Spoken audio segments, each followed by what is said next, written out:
우리는 지난 며칠 동안 좁은 문으로 들어가기 힘쓰는 삶이 무엇인지 살펴보았습니다.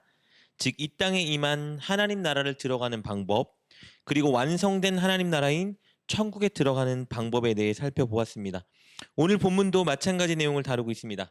이 땅에 임한 하나님 나라에 들어가 살면서 완성된 하나님 나라인 천국을 보장받는 방법에 대해 말해주고 있습니다. 그것은 우선순위를 올바로 잡는 것입니다. 이 땅에 있는 어떤 것보다도 이 땅에 임한 하나님 나라를 최우선순위에 두며 사는 것이 영원한 천국을 보장받는 방법입니다. 그것을 교훈해주기 위해서 예수님은 큰 잔치의 비유를 드시는데요. 16절 17절 말씀입니다. 이르시되 어떤 사람이 큰 잔치를 베풀고 많은 사람을 청하였더니 잔치할 시각에 그 청하였던 자들에게 종을 보내어 이르되 오소서 모든 것이 준비되었나이다 하매. 어떤 사람이 큰 잔치를 베풀고 많은 사람을 그 잔치로 초청했습니다. 큰 잔치를 베풀고 많은 사람을 청했다는 것은 잔치를 베푼 사람이 분명 상류층의 부유한 사람이라는 것을 말해줍니다.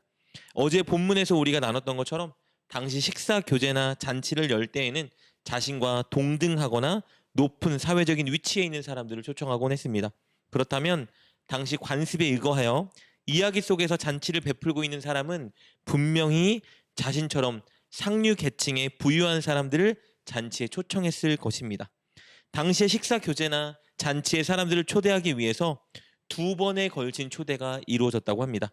첫 번째 초대의 목적은 사람들에게 이 식사 초대에 응할 것인지 그 의사를 물어보기 위한 목적이었습니다.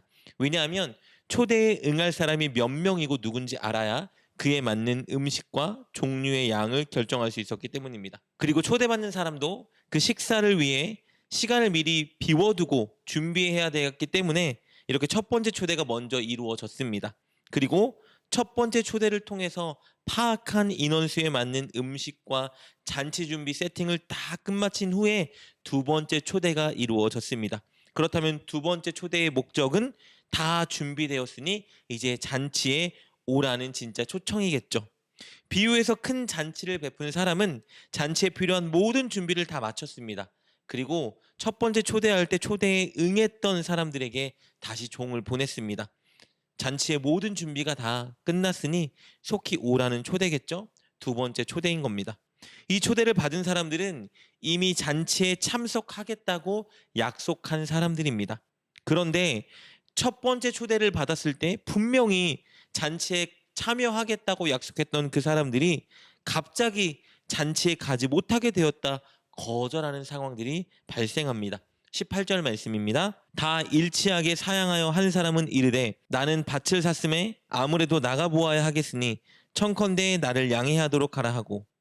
갑자기 잔치에 가기를 거절한 사람 중에 어떤 사람은 새로 사게 된 밭 때문에 잔치에 못 가게 되었다 사정을 말하고 있습니다.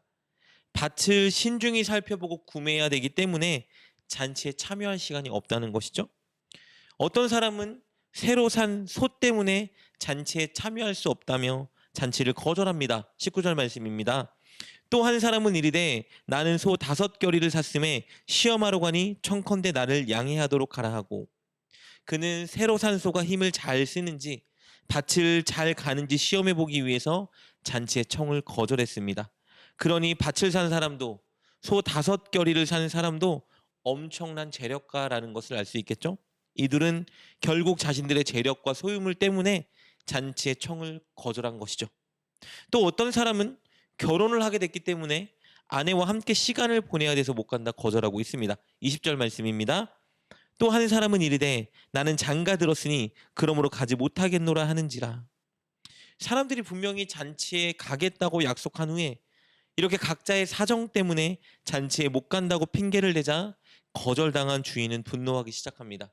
이 당시에 잔치를 베푼 사람이 초청한 사람들에게 거절당하면 그것은 초청한 주인에 대한 엄청난 수치와 모욕으로 여겨졌다고 합니다. 주인은 굉장히 화가 났습니다. 화가 난 그는 즉시 종들에게 시내와 거리로 나아가서 거기 있는 사람들을 막무가내로 데려오라고 명령합니다. 그런데 시내에 있던 사람들, 거리 골목에 있던 사람들은 처음에는 잔치에 초대받지 못했던 사람들이었습니다. 왜냐하면 그들은 부잣집 잔치에 초대받을 자격이 없는 사람이었기 때문입니다. 가난한 자, 병든 자, 사회에서 배척하는 자들이었습니다.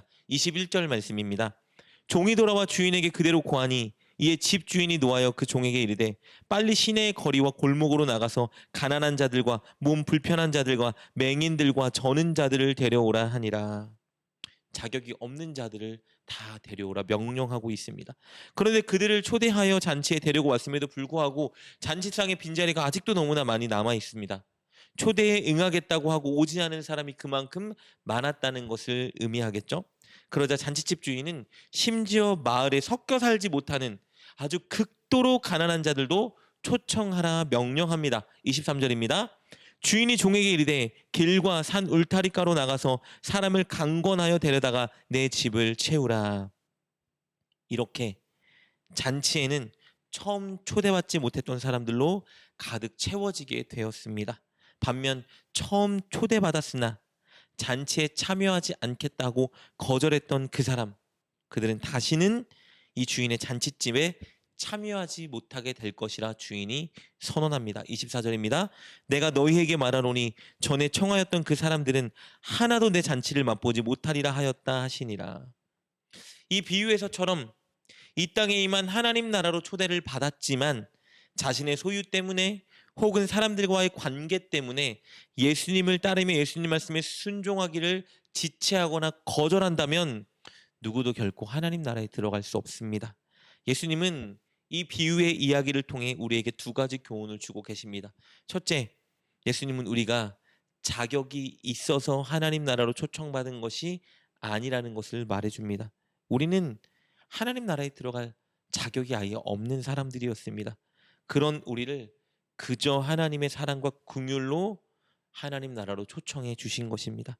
예수님은 가장 높은 분이시고 우리와 급이 다른 신이시지만 스스로 낮은 자의 모습을 자청하시고 낮은 우리의 친구가 되어주어 우리를 하나님 나라로 인도해 주셨습니다. 그러므로 우리는 하나님 나라로 초대해 주신 그 사랑과 은혜에 그저 감사하는 삶을 살아야 합니다. 두 번째 교훈은요, 하나님 나라는 초대에 즉각 응하는 자만 들어갈 수 있다는 교훈입니다. 하나님 나라를 가장 소중히 여기고 삶의 우선순위에 두고 즉각 말씀에 순종하는 자가 초대받은 하나님 나라에 들어갈 수 있습니다. 내가 가진 소유 때문에, 사람들과의 관계 때문에 예수님의 뜻과 말씀에 순종하지 못한다면 우리는 하나님 나라를 거부하는 자리에 서는 것입니다. 결코 영원한 천국에 들어갈 수 없습니다. 물론 돈도 중요하고 내 소유도 중요하고 내 가족과 주변 사람들과의 관계도 중요합니다. 그러나 그것들이 삶의 우선순위가 돼버린다면 우리는 결코 하나님 나라에 들어갈 수 없습니다. 오직 하나님 나라를 최우선순위에 둘 때 우리는 하나님 나라에 살며 천국을 보장받을 수 있습니다. 즉 다른 어떤 일보다 예수님 말씀대로 순종하려 힘쓸 때, 그리고 하나님 나라 가치관으로 살려 애쓸 때 천국이 바로 우리의 것이 되는 것입니다. 사랑하는 여러분, 가장 높은 권세를 가지시고 우리와 급이 다른 하나님인 예수님이 우리를 향한 사랑과 긍휼과 은혜로 자격 없는 우리를 하나님 나라로 초대해 주셨습니다. 그 은혜를 기억하며 여러분, 돈보다 어떤 사람들과의 관계보다 예수님을 더 우선순위에 두는 우리가 됩시다. 주님의 뜻과 말씀에 순종하는 것을 가장 가치 있고 귀한 것으로 여겨야 합니다. 그리고 우리도 예수님께 받은 것처럼 늘 자격 없는 자들을 섬기는 자리에 서야 할 것입니다. 그렇게 천국을 소유하는 천국 백성이 되시기를 주님의 이름으로 축복합니다. 기도하겠습니다. 하나님, 자격 없는 우리를 구원하시고 섬겨주신 은혜에 감사드립니다. 우리가 그 은혜를 늘 기억하며 하나님의 뜻과 말씀을 우선순위에 두고 실천하게 하여 주옵소서. 그리고 하나님께 받은 은혜를 사람들에게 그대로 나눠주는 우리가 되게 하여 주옵소서. 예수님의 이름으로 기도드립니다. 아멘. 오늘 말씀을 통해 깨닫고 결단한 것은 무엇입니까? 그것을 붙들고 하나님께 기도합시다. 그리고 그렇게 실천하며 하루를 살아가는 여러분 되시길 주님의 이름으로 축복합니다.